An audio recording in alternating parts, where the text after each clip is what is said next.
अस्सलाम वालेकुम एवरीवन। आज की क्लास में हम लोग डिस्कस करेंगे 3.4 सेक्शन को which is complex algorithm and JavaScript. Okay, इसमें हम लोग डिस्कस करेंगे कि एरेज क्या होते हैं, लिस्ट क्या होते हैं, किस तरह से एक दूसरे के साथ सिमिलर हैं, क्या क्या इनके डिफरेंसेस हैं। सो फर्स्टली हम लोग स्टार्ट करते हैं लिस्ट को कि लिस्ट क्या होता है। लिस्ट आप ये कह सकते हो कि एक तरीका होता है आइटम्स को ऑर्डर में स्टोर करने का। जैसे एक लाइन होती है, इसी तरह से एक लिस्ट होती है जिसमें आप सोच सकते हो शॉपिंग लिस्ट के बारे में, जिसमें हम लोग लिस्ट लिख रहे होते हैं कि ब्रेड, मिल्क, एग्स, ठीक है, ये सारे हम लोग आइटम्स जो है वो एक लिस्ट के अंदर ऐड करें, यही लिस्ट होती है।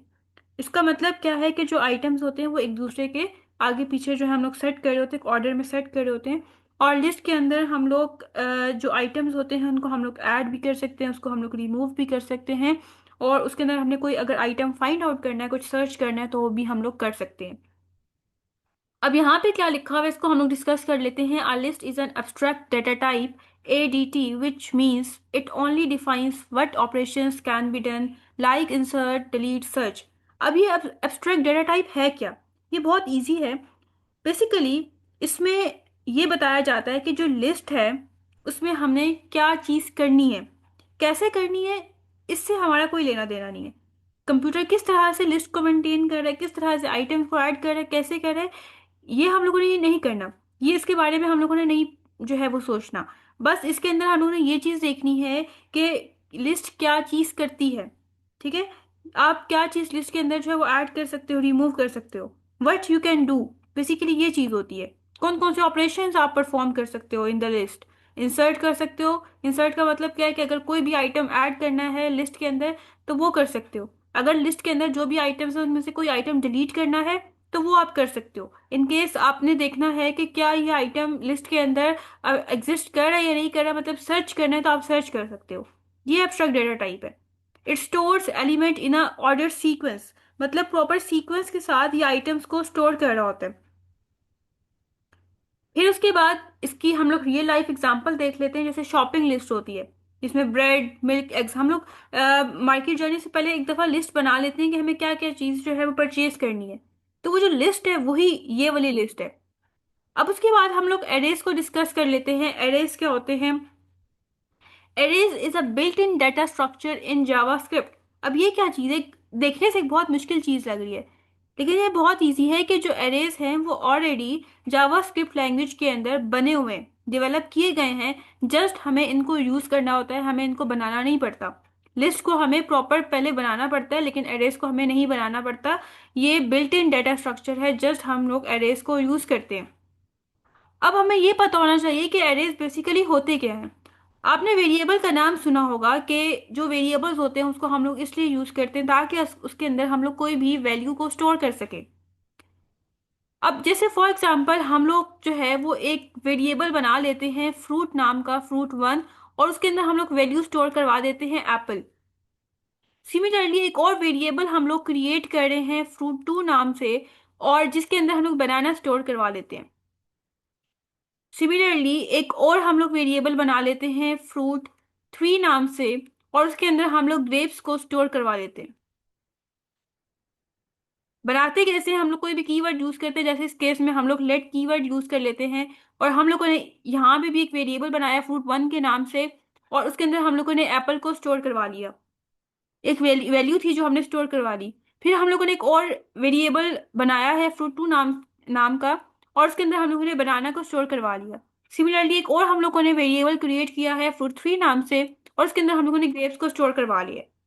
इसी तरह से हमें जितने भी फ्रूट्स को स्टोर करवाना होगा, उनके नेम को स्टोर करवाना होगा, तो उसके लिए फिर हमें सेपरेटली एक वेरिएबल क्रिएट करना पड़ेगा, एक वेरिएबल बनाना पड़ेगा, और उसके अंदर हमें वैल्यूज को स्टोर करना पड़ेगा। इस चीज से बचने के लिए कि हम लोग मल्टीपल वेरिएबल्स को क्रिएट करें, हम लोग क्या करते हैं, हम लोग एक ही वेरिएबल को क्रिएट करते हैं और उसके अंदर मल्टीपल वैल्यूज को स्टोर करवा लेते हैं। और इस अगर हम लोगों ने एक वेरिएबल क्रिएट करना है, उसके अंदर मल्टीपल वैल्यूज को स्टोर करवाना है, तो उसके लिए भी हमें एरेज को यूज करना पड़ता है। ये होते हैं एरेज। एरेज का क्या काम होता है कि वो मल्टीपल वैल्यूज को एक ही वेरिएबल के अंदर स्टोर करवा लेते हैं। अगर इसी को हम लोग एरेज के थ्रू करना चाहें स्टोर, तो लेट हम लोग एक बस वेरिएबल बना लेते हैं फ्रूट्स नाम का, और उसके अंदर हम लोग एप्पल को भी स्टोर करवाएंगे, उसके अंदर हम लोग बनाना को भी स्टोर करवाएंगे, उसके अंदर हम लोग ग्रेप्स को भी स्टोर करवाएंगे। लेकिन स्टोर करने का एक प्रॉपर सिंटेक्स होता है, एक लिखने का तरीका होता है। वो ये होता है कि हमें लार्ज ब्रैकेट्स को यूज करना पड़ता है, और जितनी भी हम लोग यहाँ पे वैल्यू स्टोर करवा रहे हैं उसके ऊपर हम लोगों को इन्वर्टेड कॉमास का यूज करना पड़ता है। और इसको हम लोग सेपरेट कैसे करते हैं, विद कोमा इसको हम लोग सेपरेट कर रहे होते हैं दूसरी वैल्यू से, और लास्ट में फिर हमें एक टर्मिनेटर यूज करना पड़ता है जिसे इंग्लिश में सेमी कॉलन बोलते हैं। ये तरीका है एरेस को क्रिएट करने का, एरेस को बनाने का।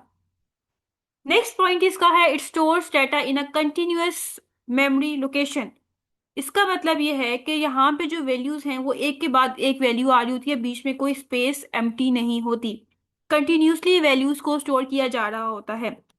नेक्स्ट पॉइंट है, access is done using index number starting from zero. इसका मतलब ये है कि अगर हम लोगों को एरेज के अंदर किसी भी वैल्यू को एक्सेस करना पड़े, फॉर एग्जांपल हमें एप्पल को एक्सेस करना है, या बनाना को हमें शो करवाना है, डिस्प्ले करवाना है, एक्सेस करना है, या ग्रेप्स को करना है, तो किस तरीके से हम लोग इसको एक्सेस करवा सकते हैं? थ्रू इंडेक्स नंबर हम इसको एक्सेस करवाते हैं, ये इसका आंसर है। कैसे? जो इंडेक्स नंबर है वो जीरो से स्टार्ट होता है। अगर आपसे पूछा जाए कि बनाना का इंडेक्स नंबर क्या है, तो इसका इंडेक्स नंबर वन है, मतलब ये किस पोजीशन पे है, ये वन पोजीशन पे है। अगर आपसे पूछा जाए कि एप्पल का इंडेक्स नंबर क्या है, तो इसका इंडेक्स नंबर जीरो है। अगर ग्रेप्स का पूछा जाए तो इसका इंडेक्स नंबर टू है। बेसिकली जो इंडेक्स नंबर है वो जीरो से स्टार्ट होते हैं और ऑनवर्ड्स चलते जाते हैं। अब जिस तरह से हम लोगों को एप्पल को एक्सेस करवाना है, तो एक्सेस करने का तरीका क्या होता है, हम लोग इंडेक्स नंबर के थ्रू कैसे एक्सेस कर सकते हैं कि ये जो हम लोगों ने वेरिएबल बनाया है, ये हमें एरेज का जो नाम हम लोगों ने क्रिएट किया है, हमें वो नाम लिखना पड़ता है। उसके बाद इस तरह से हमें लार्ज ब्रैकेट यूज करनी पड़ती है। अब हमें किस वेरिएबल को या किस वैल्यू को, सॉरी, एक्सेस करवाना है, बनाना को एक्सेस करवाना है, तो हम लोग यहाँ पे बनाना लिख देंगे। इसका क्या मतलब है, इसकी क्या वैल्यू होगी, इसकी वैल्यू बनाना होगी। सिमिलरली अगर हमें ग्रेप्स को एक्सेस करवाना है, तो हम लोग यहाँ पे वन की जगह टू लिखते हैं और इसका आंसर हमारे पास ग्रेप्स आता। लास्ट पॉइंट है, इसके एग्जाम्पल है, यहाँ पे इन्होंने आपको एक एरे बना के दी है, और एरे का नाम हमने यहाँ पे फ्रूट्स रखा है, और लेट कीवर्ड के थ्रू इसको बनाया गया है, और इसको ये वैल्यू असाइन की गई है जिसके अंदर फ्रूट्स नेम आते हैं, एप्पल, बनाना और मैंगो। नेक्स्ट हम लोग देखेंगे कि इसके अंदर क्या क्या सिमिलैरिटीज हैं एरेज और लिस्ट के अंदर। जो एरेज होती हैं और लिस्ट होती हैं, दोनों को ऑर्डर्ड फॉर्म में, दोनों के अंदर ऑर्डर्ड फॉर्म में डाटा को स्टोर किया जाता है, दोनों के अंदर डाटा को स्टोर करवाया जा रहा है, एरेज के अंदर भी और लिस्ट के अंदर भी, लेकिन दोनों में ऑर्डर्ड फॉर्म में डाटा को स्टोर करवाया जाता है। दोनों में अगर हम लोगों ने वैल्यूज को, आइटम्स को एक्सेस करवाना होता है, तो हम लोग कैसे करते हैं, इंडेक्स नंबर के थ्रू एक्सेस करवाते हैं। और इंडेक्स नंबर कहाँ से स्टार्ट होता है, जीरो से स्टार्ट होता है। अब देखिए, जो भी एरेज के अंदर हम लोग वैल्यू स्टोर करवा रहे हैं, एरेज जो भी वैल्यूज को होल्ड कर रहा है, या लिस्ट जो भी वैल्यूज को होल्ड कर रहा है, उसकी क्या डाटा टाइप होगी। नंबर्स की फॉर्म में भी डाटा को स्टोर करवाया जा सकता है, वर्ड्स की फॉर्म में भी, और मिक्स भी हम लोग डाटा को स्टोर करवा सकते हैं। जैसे हम लोग एग्जांपल देख सकते हैं कि हम लोग एक फ्रूट नाम का वेरिएबल एरे क्रिएट कर रहे हैं, जिसके अंदर हम लोग एप्पल एक आइटम है, इसको स्टोर करवा रहे हैं। ठीक है, सिमिलरली हम लोग एक वैल्यू को भी स्टोर करवा सकते हैं, इस तरह से करके भी हम लोग डाटा को स्टोर करवा सकते हैं। ये बात याद रखनी है कि जो हम लोग वर्ड्स की फॉर्म में वैल्यू स्टोर करवा रहे होते हैं, जैसे एप्पल है, ये एक वर्ड है, तो इसको स्टोर करवाने के लिए हमें इन्वर्टेड कॉमास की जरूरत पड़ती है, लेकिन जो नंबर्स होते हैं उसके ऊपर हमें इन्वर्टेड कॉमास की जरूरत नहीं पड़ती, उसको हम लोग एज इट इज लिख रहे होते हैं। इसके बाद लास्ट पॉइंट है कि दोनों में जो एरेज होती हैं और लिस्ट, दोनों में जो हम लोग डाटा ऐड कर रहे होते हैं, वो हम डाटा ऐड भी कर सकते हैं, रिमूव भी कर सकते हैं, और उसको चेंज भी कर सकते हैं, उसको रिप्लेस भी कर सकते हैं। ये दोनों की सिमिलरिटीज थी, लेकिन डिफरेंसेस कहाँ पे आते हैं, मेजर डिफरेंसेस क्या है, मेमोरी स्टोरेज का, कि किस तरह से यहाँ पे जो है वो डाटा को किस मेमोरी लोकेशन पे कैसे स्टोर किया जा रहा है। तो जो एरे है उसको कंटिग्यूअस मेमोरी लोकेशन में स्टोर किया जाता है। इसका मतलब ये है कि जो आइटम्स हैं वो साइड बाय साइड आ रहे होते हैं। ऐसा नहीं होता कि एक आइटम हमने यहाँ पे स्टोर करवाया, एक आइटम हम लोग यहाँ पे स्टोर करवा रहे हैं, एक आइटम हम लोग यहाँ पे स्टोर करवा रहे हैं। ऐसा नहीं है, बल्कि ये एक साथ जो है वो आइटम स्टोर हो रहे होते हैं। लेकिन लिस्ट में ऐसा नहीं होता, यहाँ पे नॉन कंटिग्यूअस मेमोरी लोकेशन होती है, यहाँ पे जो है वो बीच में स्पेसेस वगैरह आ सकती हैं, साइड बाय साइड यहाँ पे आइटम्स वगैरह को लोकेट नहीं किया जाता। सेकेंड डिफरेंस है बिल्ट इन सपोर्ट। इसका क्या मतलब है कि जो एरेज हैं वो उसके अंदर बिल्ट इन फीचर्स होते हैं, मतलब ऑलरेडी इसके अंदर फीचर्स को क्रिएट किया जाता है, जस्ट हम उसको यूज कर रहे होते हैं, हमें खुद बिल्ड नहीं करना पड़ता, खुद नहीं बनाना पड़ता। लेकिन लिस्ट में क्या होता है, नॉट बिल्ट इन, मतलब पहले से क्रिएट नहीं किए जाते, हमें खुद अपने आप ये कह सकते हो कि नीड के अकॉर्डिंग चीजों को क्रिएट करना पड़ता है, खुद बनाना पड़ता है। अरेज में एडिंग और डिलीटिंग हार्डर होता है, मतलब हमारे पास एक लिस्ट आ गई है, मतलब एक अरे हमने बना दी, इसमें से अगर हमने कुछ ऐड करना है या कुछ रिमूव करना है, चीज़ों को रीअरेंज करना है, उनको उनकी शिफ्टिंग करनी है, तो वो बहुत मुश्किल होता है, बहुत मुश्किल से हम लोग करते हैं। लेकिन लिस्ट में इजी होता है, अगर हमें किसी चीज़ को रीसाइज करना है, कुछ डिलीट करना है, कुछ ऐड करना है, रीअरेंज करना है, तो इजीली कर सकते हैं। फ्लेक्सिबिलिटी होती है, फ्लेक्सिबिलिटी मतलब इसमें हम लोग जो है अपने अकॉर्डिंग चीज़ों को चेंज कर सकते हैं। फंक्शंस ऑपरेटर्स की बात की जाए तो एरेज के अंदर रेडीमेड फंक्शंस होते हैं। फंक्शंस का क्या काम होता है, वो स्पेसिफिक टास्क को परफॉर्म कर रहे होते हैं। तो एरेज के अंदर पहले से फंक्शंस बने होते हैं, जस्ट हमें उन फंक्शंस को यूज करना होता है। जैसे पुश का फंक्शन हम लोग क्यों यूज करते हैं, अगर हमें कोई आइटम ऐड करना है तो हम लोग पुश का फंक्शन यूज करते हैं। पॉप का फंक्शन, जब हम लोगों ने कोई भी आइटम वहां से रिमूव करवाना है तो हम लोग पॉप का फंक्शन यूज कर रहे होते हैं। सप्लाइज में भी ये होता है कि हम लोग डाटा को ऐड, रिमूव, रिप्लेस वगैरह कर रहे होते हैं। पहले से फंक्शंस बने होते हैं, जस्ट हमें उनको यूज करना पड़ता है। हमें उनको जो है वो खुद से क्रिएट नहीं करना पड़ता। लेकिन अगर हम लोग लिस्ट की बात करें तो यहाँ पे जो एक एक्स्ट्रा स्टेप की ज़रूरत होती है, मतलब यहाँ पे हम लोग खुद से फंक्शंस को बना रहे होते हैं। जो फंक्शन हमें खुद बनाना पड़ता है उस फंक्शन को हम लोग यूजर डिफाइंड फंक्शन बोलते हैं। जैसे गेट एलिमेंट, कोई आइटम अगर हम लोगों ने गेट करना है, उसको एक्सेस करना है, तो उसके लिए हम लोग अपनी मर्जी का फंक्शन बनाएंगे। यहाँ पे फंक्शंस हमें खुद क्रिएट करने पड़ते हैं। अरेज को कहाँ पे यूज किया जाता है, नंबर्स अगर हमने स्टोर करवाने हैं, सिंपल स्ट्रक्चर डाटा जो टेबल्स की फॉर्म में होता है, उस तरह के डाटा के लिए हम लोग अरेज को यूज कर रहे होते हैं। और लिस्ट हम लोग अपने जनरल यूजेज के लिए, जैसे हमने कोई ग्रोसरी करनी है उसके लिए हम लोगों ने लिस्ट बनानी है, तो वो लिस्ट वहां पे उसको यूज किया जा सकता है। यहाँ पे ये एंड हो गया है। नेक्स्ट हमारे पास जो है वो सेक्शन 3.4.2 सेक्शन आता है, जिसमें हम लोगों ने बेसिकली एलिमेंट्स, हमारे पास एक लिस्ट होगी जिसमें हम लोगों ने एलिमेंट्स को या आइटम्स को फाइंड आउट करना है। जैसे फॉर एग्जांपल हमारे पास एक लिस्ट है, जिसमें लिस्ट में हमारे पास एक आइटम मिल्क है, एक आइटम आप कह सकते हो चीज है, एक आइटम बनाना है। तो हम लोगों ने अब सर्च करना है कि क्या इस लिस्ट के अंदर ग्रेप्स हैं या नहीं। तो उसके लिए हम लोग प्रॉपर कोड भी लिखेंगे जावास्क्रिप्ट का, जो कि ऑटोमेटिकली हमें फाइंड आउट करके देगा कि ये आइटम अवेलेबल है इस लिस्ट के अंदर या ये आइटम अवेलेबल नहीं है इस लिस्ट के अंदर। तो प्रॉब्लम हमारे पास क्या, प्रॉब्लम को पढ़ लेते हैं, मतलब क्या चीज़ बेसिकली हम लोगों ने फाइंड आउट करनी है या किस चीज़ का सोल्यूशन हम लोगों ने फाइंड आउट करना है। We want to search for an item like milk in a shopping list. Basically हम लोगों ने आइटम, एक हमारे पास है मिल्क आइटम, जिसको हमने सर्च करना है कि क्या वो शॉपिंग लिस्ट के अंदर एग्जिस्ट करता है या नहीं करता। तो उसके लिए पहले उन्होंने एल्गोरिदम लिख दिया और उसके बाद फिर इसकी कोडिंग की है। यहाँ पे हम इसको आगे कोडिंग को भी डिस्कस करेंगे, पहले हम लोग देख लेते हैं कि एल्गोरिदम में क्या लिखा है। एल्गोरिदम क्या होता है, बेसिकली सोल्यूशन को फाइंड आउट करने का स्टेप बाय स्टेप सोल्यूशन होता है। और इसमें हम लोग क्या करें, सबसे पहले चीज़ों को इनिशियलाइज करें। इनिशियलाइज का मतलब क्या होता है, इनिशियलाइज का मतलब ये होता है कि जो वेरिएबल्स हम लोग क्रिएट कर रहे होते हैं उसको वैल्यूज असाइन करना, उस स्टेप को बोलते हैं इनिशियलाइजेशन। ठीक है, दो स्टेप्स होते हैं, एक डिक्लेरेशन होता है, एक इनिशियलाइजेशन होता है। दोनों में डिफरेंस यही आता है कि जो डिक्लेरेशन होता है उसमें ये होता है कि हम लोग वैल्यूज को बेसिकली फर्स्ट टाइम क्रिएट कर रहे होते हैं, उनको बना रहे होते हैं। लेकिन जब वो एक टाइम, एक जब वो बन जाते हैं तो उसके बाद फिर हम उनको वैल्यूज असाइन करते हैं। तो वो जो फेज होता है जिसमें हम लोग वैल्यूज असाइन कर रहे हैं वेरिएबल्स को, उनको बोलते हैं इनिशियलाइजेशन। तो यहाँ पे हम लोग जो है वो एक शॉपिंग लिस्ट अरे है उसको क्रिएट कर रहे हैं, उसको वैल्यूज असाइन करेंगे। इसके अलावा हम लोग एक और लिस्ट कंटेंट के नाम से एक वेरिएबल क्रिएट करें, जो कि क्या करेगा, आइटम्स को डिस्प्ले करेगा जो उसके अंदर होंगे। और यहाँ पे हम लोग एक आइटम नेम ले लेंगे, एक हम लोग वेरिएबल बनाएंगे आइटम नेम के नाम से, जो बेसिकली यूज होगा सर्च करने के लिए कि कौन सा आइटम हमने सर्च करना है वो इसके अंदर होगा। जैसे फॉर एग्जांपल हमारे पास एक लिस्ट है जिसके अंदर हम लोगों ने मिल्क को फाइंड आउट करना है कि क्या इस लिस्ट के अंदर मिल्क अवेलेबल है या नहीं। तो वो जो मिल्क होगा वो आइटम नेम के अंदर स्टोर किया जाएगा और उसको सर्च किया जाएगा।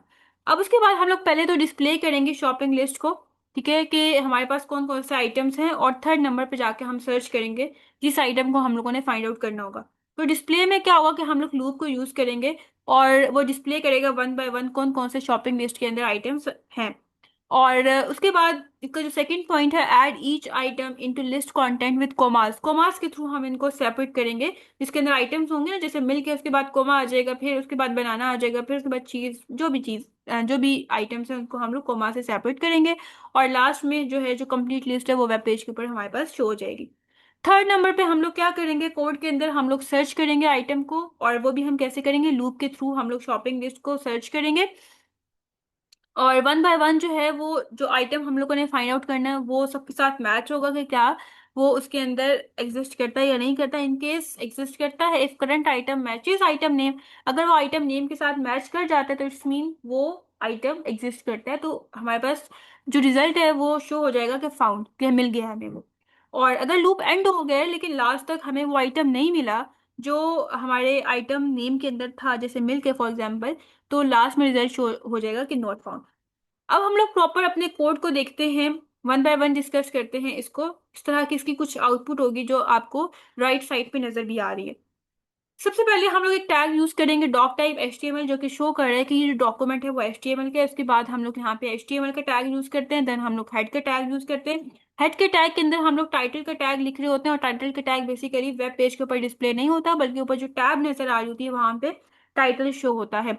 उसके बाद हम लोग हेड के टैग क्लोज कर देते हैं। देन हम लोग आते हैं बॉडी के टैग के अंदर। बॉडी के टैग के अंदर हम लोग वो चीजें ऐड करवाते हैं, करते हैं जो हम लोगों ने अपने वेब पेज के ऊपर शो करवानी होती हैं। उसके बाद हम लोग यहाँ पे हेडिंग H1 का टैग यूज करें हेडिंग के लिए, जिसमें हम लोगों ने लिख दिया शॉपिंग कार्ट, जो कि आपको यहाँ पे हेडिंग नजर भी आ रही है। अब यहाँ पे दो चीजें ये पी टैग के अंदर हम लोगों ने लिखी हैं, आईडी इक्वल टू लिस्ट, और यहाँ पे हम लोगों ने ID equal to result. Basically इस पी टैग के अंदर जो लिस्ट है, ये जो लिस्ट यहाँ पे शो की जा रही है वो यहाँ पे डिस्प्ले होगी। कैसे होगी, हम आगे इसको देखते हैं। और यहाँ पे हमारा रिजल्ट शो होगा, जो कि यहाँ पे आपको रिजल्ट नजर आ रहा है। अब प्रॉपर यहाँ से जावास्क्रिप्ट की लैंग्वेज स्टार्ट हो गई है। ये कैसे पता चला कि यहाँ से जावास्क्रिप्ट की लैंग्वेज स्टार्ट हो गई है, क्योंकि यहाँ पे स्क्रिप्ट का टैग लिखा हुआ है, जो कि शो कर रहा है, जो कि इंडिकेट कर रहा है कि ये स्क्रिप्ट लैंग्वेज के अंदर कोड लिखा हुआ है। अब यहाँ पे हम लोग एक एरे क्रिएट करें, एक एरे बना रहे हैं शॉपिंग लिस्ट के नाम से, कॉन्स्ट की वर्ड को यूज करते हुए। और इसके अंदर हम लोग वैल्यूज, और या आप ये कह सकते हो लिस्ट, हम लोग ने डिस्प्ले करवा दी है, ऐड करवा दी है, स्टोर करवा दी है, एप्पल्स, ब्रेड, मिल्क, चीज। बेसिकली हमारी लिस्ट के अंदर ये चार आइटम्स अवेलेबल हैं। अब हम लोग एक फंक्शन बना रहे हैं, ये यूजर डिफाइंड फंक्शन है। यूजर डिफाइंड फंक्शन का मतलब क्या होता है कि वो फंक्शन जो यूजर ने खुद बनाया होता है अपनी नीड के अकॉर्डिंग, वो उसको बोलते हैं user defined function. Find item के नाम से हमने खुद एक फंक्शन बनाया है, जो कि क्या काम करेगा, आइटम को फाइंड आउट करेगा कि क्या वो आइटम इस लिस्ट के अंदर एग्जिस्ट करता है या नहीं करता। उसके बाद ये हमारे पास आ जाता है इसका parameter item name. Item name एक वेरिएबल है जिसके अंदर कौन सी वैल्यू स्टोर होगी, कौन सा आइटम स्टोर होगा, वो आइटम जो हम लोगों ने बेसिकली फाइंड आउट करना है कि क्या वो इस लिस्ट के अंदर एग्जिस्ट करता है या नहीं करता। अब ये क्या लाइन है, इसको हम लोग बोलते हैं कमेंट। कमेंट क्या होता है, बेसिकली ये हमारी अपनी अंडरस्टैंडिंग के लिए होता है। इसको हम लोग लिखें या ना लिखें, ये हमारे आउटपुट के ऊपर कोई भी इफेक्ट नहीं डालता।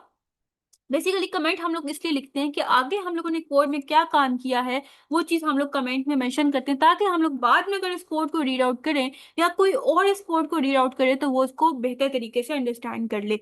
अब इसके बाद हम लोगों ने एक वेरिएबल बनाया है लिस्ट कंटेंट के नाम से, लेट कीवर्ड को यूज करते हुए, जिसके अंदर हम लोगों ने ये वाली value as it is store करवा दी है। बेसिकली जो हम लोग इन्वर्टेड कॉमास के अंदर लिख रहे होते हैं वो एज इट इज शो हो रहा होता है। और ये हमारे पास इसकी जो, अगर आपसे पूछा जाए कि ये कौन सा डाटा टाइप है, इसकी क्या टाइप है, इस डाटा की, ये डाटा है इसकी क्या टाइप है, तो ये स्ट्रिंग है। कैसे पता चला कि जो चीज इन्वर्टेड कॉमास के अंदर लिखी जाती है जब हम लोग वेरिएबल को स्टोर करवा रहे होते हैं तो वो स्ट्रिंग होती है। अगर यहाँ पे कोई नंबर होता जैसे 1 2, तो उसके ऊपर इन्वर्टेड कॉमास ना ना आते। अब इसके बाद हम लोग एक लूप यूज करें, फॉर लूप।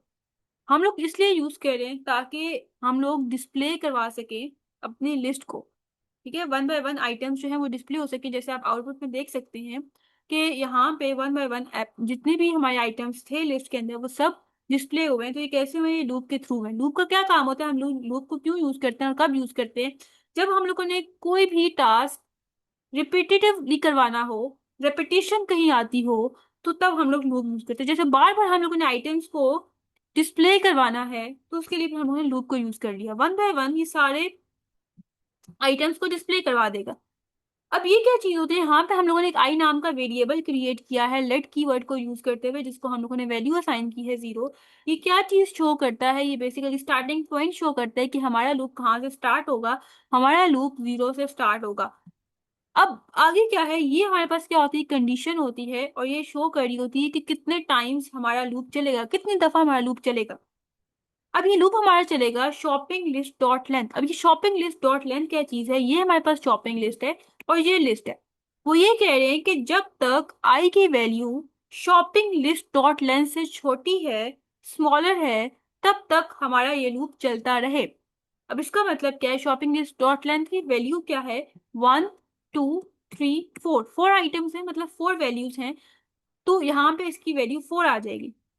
अभी इस टाइम आई की वैल्यू 0 है और ये लूप चलता रहेगा जब तक आई की वैल्यू 4 नहीं हो जाती। जैसे ही आई की वैल्यू 4 होगी वैसे ही लूप टर्मिनेट टर्मिनेट हो जाएगा। उसके बाद ये लूप के अंदर जो कुछ लिखा हुआ है वो एग्जीक्यूट नहीं होगा, रन नहीं होगा। अब आगे ये क्या चीज़ है, ये हमारे पास इंक्रीमेंट ऑपरेटर है। बेसिकली जितनी दफा लूप चलता है उतनी दफा ये आई की वैल्यू में 1 ऐड करता जाएगा। अब हम लोग कंडीशन चेक कर लेते हैं, तो हम लोग कंडीशन बोलते हैं इस टाइम आई की वैल्यू 0 है, क्या 0 <4 है, यस ट्रू है। तो इस ये ब्लॉक ऑफ कोड के अंदर आ जाएगा, इस ये कर्ली ब्रैकेट के अंदर आ जाएगा और उसके अंदर जो कुछ लिखा हुआ है उसको ये एग्जीक्यूट करेगा, रन करेगा। List content plus equal to shopping list आई। अब ये शॉपिंग लिस्ट आई का मतलब क्या है, बेसिकली हम लोग आइटम को एक्सेस करें, आइटम को एक्सेस करने का तरीका है।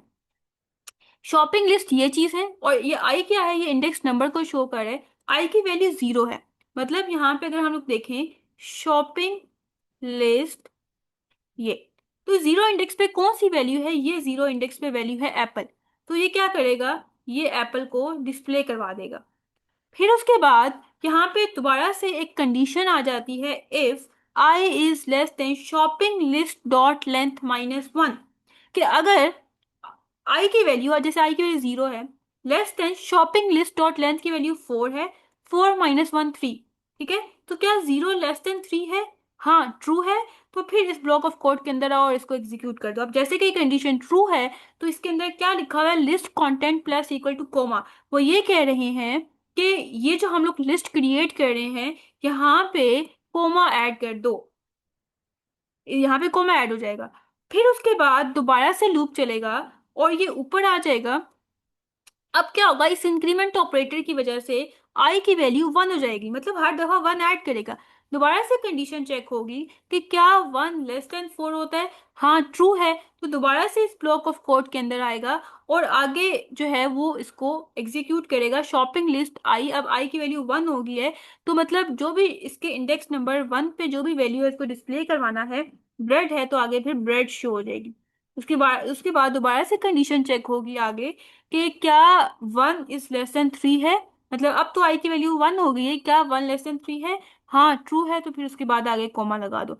इस तरह से करते करते ये सारी वैल्यूज को जो है वो यहाँ पे डिस्प्ले कर देगा। अब यहाँ पे -1 इसलिए लिखा था कि लास्ट वैल्यू के बाद तो हमें कोमा की जरूरत नहीं है ना, तो इसलिए जब लास्ट वैल्यू आएगी ये 3 तक सिर्फ कोमा अप्लाई करेगा, 4 के टाइम अप्लाई नहीं करेगा। देखिए चीज के बाद तो अप्लाई करने की जरूरत नहीं है, सिर्फ 3 वैल्यूज के बाद कॉमा अप्लाई हो रहा है, फोर्थ के बाद नहीं हो रहा, क्योंकि कंडीशन फॉल्स हो जाती है। जैसे कंडीशन फॉल होती है तो इस ब्लॉक ऑफ कोड के अंदर नहीं आता, उसको स्किप करता है और बाहर आ जाता है। और अब बाहर जो कुछ लिखा होगा उसको वो एग्जीक्यूट कर देगा। अब यहाँ पे क्या है, document dot get element by ID list. ठीक है, ये जो हम लोगों ने, मैंने आपको कहा था कि अभी आप इसको स्किप कर दें, ये जो लिस्ट लिखी हुई है इसके अंदर ये वाली लिस्ट क्रिएट जो स्टोर हो जाएगी, जो हम लोग यहाँ पे ड्राई रन कर रहे थे। जैसे आप यहाँ पे देख सकते हैं कि ये जो पी टैग के अंदर ये चीज जो है वो डिस्प्ले हो गई है। अब उसके बाद ये डिस्प्ले करने का तरीका था, उसका सेंटेक्स आपने बार बार लिख के प्रैक्टिस करनी है तो आपको आ जाएगा। अब उसके बाद हम लोग स्टेप 2 में क्या कर रहे हैं, देखिए हम लोग ने यहाँ पे कमेंट में लिख दिया है कि स्टेप 2 में हम लोग आइटम को सर्च करने जा रहे हैं। आइटम को सर्च भी हम लोग लूप के थ्रू करेंगे, फॉर लूप के थ्रू। और यहाँ पे हम लोग जो है वो स्टार्टिंग पॉइंट मेंशन कर रहे हैं कि आई की जो वैल्यू है 0 है, 0 से स्टार्ट होगा जब तक शॉपिंग लिस्ट डॉट लेंथ की वैल्यू आई की, मतलब आई जो है वो जब तक 4 नहीं हो जाता। शॉपिंग लिस्ट डॉट लेंथ की वैल्यू 4 है ना, कैसे पता चला, यहाँ पे आप देख सकते हैं 1 2 3 4, ये शॉपिंग लिस्ट की 4 अंदर 4 आइटम्स थे, तो यहाँ पे मतलब इसकी 4 वैल्यूज है। तो ये 0 से स्टार्ट होगा, लूप कब तक चलेगा, जब तक आई की वैल्यू 4 नहीं हो जाती। जैसी 4 होगी तो उसके बाद लूप नहीं चलेगा। अब यहाँ पे हम लोग जो है वो कंडीशन लगा रहे हैं कि अगर शॉपिंग लिस्ट आइटम, ये जो आई है, आई इंडेक्स को शो, ये जो ये है ये इंडेक्स को शो कर रहा है, इस टाइम आई की वैल्यू जीरो है, मतलब इंडेक्स जीरो पे जो वैल्यू है, क्या वो इक्वल टू आइटम नेम है या नहीं है, मतलब वो आइटम नेम की इक्वल है या नहीं। आइटम नेम के अंदर कौन सी वैल्यू आएगी जो हम लोग सर्च करना चाह रहे हैं कि क्या वो एग्जिस्ट करती है या नहीं करती। ठीक है, अब हम लोग item name for example item name के अंदर मिल्क है, तो मिल्क को सर्च करेगा कि क्या वो जीरो इंडेक्स पे जो भी वैल्यू है क्या वो इक्वल है आइटम नेम के। जैसे आप यहाँ पे देखें, हम मिल्क को सर्च करना चाह रहे हैं, तो वो एप्पल को सर्च करेगा क्योंकि जीरो इंडेक्स पे एप्पल है, क्या वो इसके इक्वल है, नहीं इक्वल तो आगे नेक्स्ट पे शिफ्ट कर जाएगा, इसको चेक करेगा कि क्या वो इक्वल है मिल्क के, अगर नहीं है तो फिर नेक्स्ट पे शिफ्ट कर जाएगा, फिर दोबारा से इसको चेक करेगा, वन बाय वन लूप के थ्रू सबको चेक करेगा। ठीक है, हर इंडेक्स पे जाएगा। ठीक है, फर्स्ट टाइम जो है वो यहाँ पे इंडेक्स वैल्यू जीरो होगी, नेक्स्ट टाइम वन हो जाएगी, नेक्स्ट टाइम टू, फिर थ्री। इसे जब पूरी लिस्ट कंप्लीट हो गई और उसके बाद आइटम नहीं मिला, तो वो ये कह देगा कि आइटम नॉट फाउंड। लेकिन इन केस मिल जाता है तो फिर क्या होगा, अगर ये हो जाता है ट्रू, तो इस ब्लॉक ऑफ कोड के अंदर आ जाएगा और यहाँ पे इस चीज को डिस्प्ले करेगा। अब ये एक सिंटेक्स है, लिखने का तरीका है, रिजल्ट को शो करने का तरीका है, ये आपने इसको प्रैक्टिस करनी है लिख के, तो आपको समझ आ जाएगी कि हमें कैसे करनी है। रिजल्ट के अंदर बेसिकली ये वैल्यू स्टोर होगी, कहाँ पे रिजल्ट है, ये जो यहाँ पे हमने आईडी दी थी, यहाँ पे इस पी टैग के अंदर इसकी वैल्यू यहाँ पे इस तरह से करके स्टोर हो जाएगी। कैसे स्टोर होगी, फॉर एग्जाम्पल मिल्क हमें मिल गया है, तो इक्वल टू के बाद जो लिखा हुआ है आइटम नेम मिल्क है, हमें मिल चुका है, तो यहाँ पे मिल्क लिखा हुआ आ जाएगा आउटपुट के अंदर, और आगे एज इट इज ये चीज शो हो जाएगी, is in your shopping list, जैसे आप ये देख सकते हैं, जैसे यहाँ पे लिखा हुआ है milk is in your shopping list. उसके बाद यहाँ पे जो है वो लूप हमारा एंड हो जाएगा। इन केस हम लोगों ने हर आइटम को सर्च कर लिया लेकिन हमें नहीं मिला, तो इस ब्लॉक ऑफ कोड को स्किप कर देगा, इसको प्रिंट नहीं करेगा बल्कि इस लाइन को प्रिंट करेगा, जिसके अंदर क्या लिखा हुआ है, document dot get element by ID result dot text content as it is लिखना है। और आगे जो है हमारे पास ये डिस्प्ले हो जाएगा item name milk is not in your shopping list. For example item name के अंदर मिल्क है, मिल्क को हम सर्च करें तो ये चीज डिस्प्ले हो जाएगी। अब हमें कैसे पता चला कि हम लोग किस चीज को फाइंड आउट कर रहे हैं, कहाँ पे ये चीज फाइंड आउट हो रही है, कहाँ पे हमें पता चल रहा है कि हम लोग मिल्क को फाइंड आउट कर रहे हैं, किस चीज को सर्च कर रहे हैं, तो वो हम लोग फंक्शन को कॉल करके करते हैं। फंक्शन जो हमने बनाया तो उसको हमने कहीं ना कहीं यूज भी तो करना है। ठीक है, तो हम लोग यहाँ पे इसको यूज करें। यूज करने का तरीका ये होता है कि जस्ट हम लोग फंक्शन का नाम लिखते हैं और उसके पैरामीटर्स के अंदर क्या लिखा हुआ था, आइटम नेम, तो आइटम नेम हम किस चीज को सर्च करना चाह रहे हैं वो हम लोग यहाँ पे आइटम लिख देंगे। अगर हमें मिल्क को सर्च करना है हम मिल्क लिख देंगे, अगर एप्पल को सर्च करना है हम एप्पल लिख देंगे, बनाना को सर्च करना है बनाना लिख देंगे। इस तरह से करके ये फाइंड आउट हो जाएगा। यहाँ पे ये कोड एंड हो गया है, इसको हम लोग देख लेते हैं। ये हमारे पास कोड है, ये एज इट इज यहाँ पे हम लोगों ने लिख दिया है। मैं आपको स्क्रीन शेयर कर देती हूँ।